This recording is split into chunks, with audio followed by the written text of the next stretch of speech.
जालना में उड़ानपुल के पास शमशान स्थल की खुदाई के दौरान हड्डियां निकलने से सनसनी फैल गई।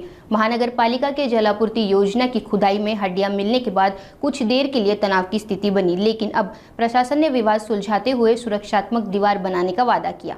जालना में उड़ानपुल के पास स्थित शमशान स्थल पर जब महानगर पालिका के स्वर्ण जयंती मिशन के तहत जलापूर्ति योजना की खुदाई की जा रही थी तो अचानक हड्डियां निकलने से इलाके में हड़कंप मच गया। यह घटना कुछ समय तक तनाव का कारण बनी, क्योंकि स्थानीय लोग और प्रशासन मामले को लेकर चिंतित हो गए थे। हालांकि प्रशासन ने स्थिति को नियंत्रण में लाकर विवाद को सुलझा लिया। महानगर प्रशासन ने कब्रिस्तान स्थल के आसपास सुरक्षात्मक दीवार बनाने का वादा किया है, ताकि भविष्य में इस प्रकार की घटनाओं से बचा जा सके।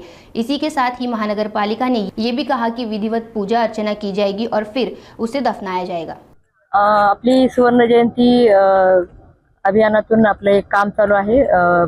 आपल्या पाणी पुरवठा योजनेचं त्याची 600 mm ची जी पाईपलाईन आहे ती आपण टाकत होतो, पण आज आपला जो हा एक पूल आहे उड्डाण पूल, त्याच्या बाजूला एक स्मशानभूमी आहे।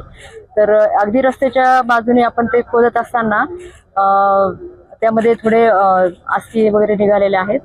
तर आता समाज बांधवांची विनंती आहे की या अस्थी अशा निघाल्या तर म्हणजे या जेसीबीमुळे त्यांचं म्हणजे भावना दुखावल्या गेल्या आहेत।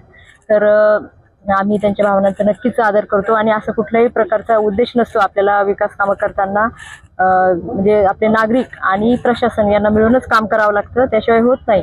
तर त्यांनी मागणी केलेली आहे की या स्मशानभूमीला एक संरक्षण भिंत जी आता सध्या नाही तर ती बांधून देण्यात यावी। तर या जागेचं एक मोजमाप करून त्याचं डिमार्केशन करून त्याची संरक्षण भिंत बांधण्याचं काम नक्कीच नगरपालिका हाती घेणार आहे आणि मी त्यांना विनंती केली आहे आणि त्यांनी पण ती विनंती मान्य केली आहे आणि ते आपल्या कामाला आता काही अडथळा करणार नाही असं त्यांनी आम्हाला आश्वासन दिलं आहे।